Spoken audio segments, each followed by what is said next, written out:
We're so glad you're with us tonight as we dive into the center of the American debate about extremism, Islam, and all of us together. Diane, the national argument over that proposed Islamic center near Ground Zero has given rise to so much anger and suspicion, but also a genuine thirst for understanding. All these emails we have received, you have asked us such great, tough questions. We're going to try to tackle them. Hundreds of them from thousands of you. What does the Quran really say about violence against non-believers? Are Muslim women oppressed? And where are the moderate voices in what is now the fastest growing religion in the world? For perspective, as of tonight, there are 1.5 billion Muslims on this earth, and that's 20% of the population.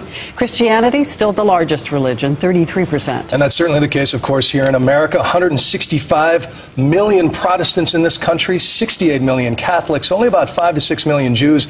But the smallest group there, only 2 to 3 million American Muslims of all different sorts. And as we start, we want to say that we know that this topic is so deep, we cannot possibly cover it all in 1 hour. And we remind you that on Sunday, ABC News will weigh in again, a town meeting with Christiane Amanpour. But let's begin now with some basic questions about Islam as viewed across the divide.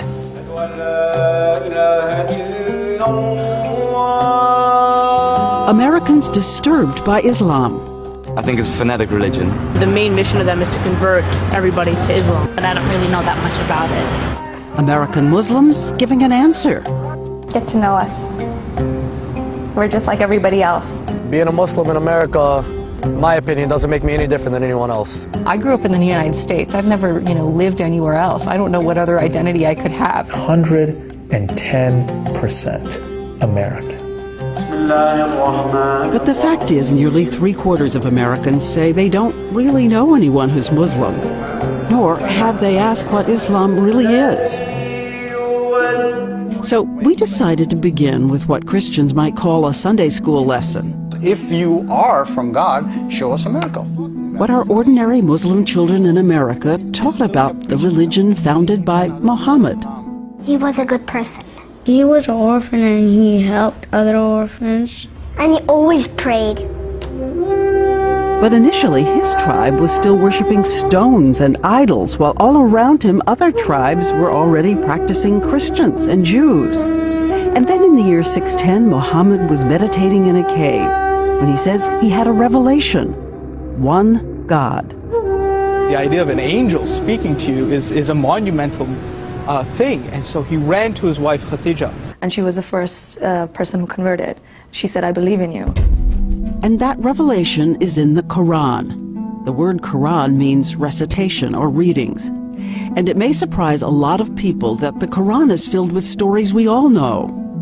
It talks about how the world began, I guess, from Adam and Eve, and that's what Islam is.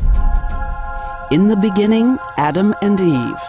Though in Islam, God created them equally out of dust, not one from the other. And there's also the Mother Mary in the book, who had a mystical conception and gives birth. The trees around her bow low so that she can pick the dates, and the spring opens at her feet. And another thing inside the Quran that wasn't mentioned by that pastor who wanted to burn the book, Terry Jones. The name exalted over and over in Islam is Jesus. I was told that Jesus is the Messiah, who will come back at the end of time to establish the kingdom of justice and peace. Not Muhammad? Not Muhammad, the Christ, son of Mary. So we believe Jesus is the Messiah who will come back at the end of time to establish the kingdom of justice and peace on earth. What percentage of Muslims would say that they believe that Jesus is the Messiah? Well, you cannot be a Muslim if you don't believe Jesus is the Messiah. It's in the Quran. And until Jesus comes, in the Quran, he sits at the right hand of God. So if you believe Jesus is a Messiah and sits at the right hand of God, what is the thing you believe that is different from Protestant and Catholic Christians? The thing that separates Islam from and Judaism from Christianity is that we don't say that God has a son. Both Jews and Muslims do not attribute a son to God. So in the Quran, Jesus is not the Son of God, nor does he die on the cross, but he is a divine prophet. And also in the Quran, the heart of Islam, Muhammad's 5 pillars, sort of like the 10 Commandments. 5 things that make you a Muslim. First, believe in one God, Allah, and that Muhammad is his messenger. He was like, listen to me, Allah is the real God.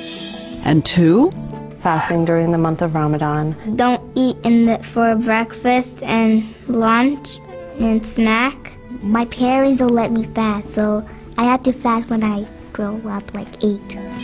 Another one, give to the poor.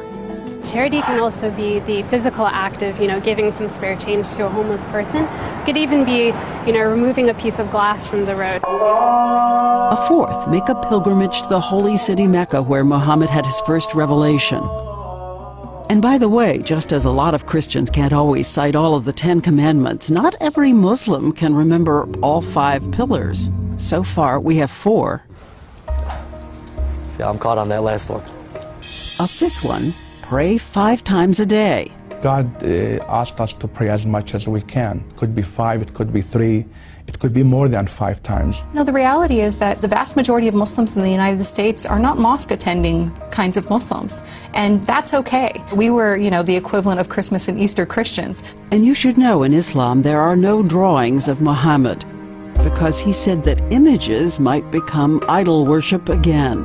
And so Muhammad's religion spread and branched into many different faces, the poetic Sufis, conservative Wahhabis. The most Muslims actually live in Asia. And there were secular branches like those in Turkey. And Muhammad said that we should all be tolerant of each other's religion. Our differences are God's mercy. And after he died, history saw the first real interfaith era. For hundreds of years, Jews, Christians, and Muslims, and atheists lived together, debated God, debated religion. In those years of enlightenment, Muslims helped create advanced math like algebra, advanced medicine like the concept of contagious disease. And by some accounts, there were Muslims in the crew, arriving in America on the Niña Pinta Santa Maria. Muslims have been in this country since Columbus. We do know that Thomas Jefferson specifically included Islam when urging protection of religious freedom. And today, the estimated more than 2 million Muslims live coast to coast. In fact, in Dearborn, Michigan, they make up 1/3 of the population. There are 4 Muslim city mayors in New Jersey alone. Miss USA is a Muslim, so are these NFL players. And as a population, according to one survey, American Muslims have twice the college degrees of the average. They make a higher income than the average, and there is this. 7,000 of U.S. military troops are Muslim, fighting around the world for the American dream. I'm a mayor of Teaneck, New Jersey. I'm in corporate finance. We have a jewelry line. American is apple pie. I want to be a teacher when I grow up. Soccer player. A scientist. I want to be a doctor. And even as we hear about vandalism and protests against mosques in America, there are already 1,900 of them rising peacefully above churches and synagogues.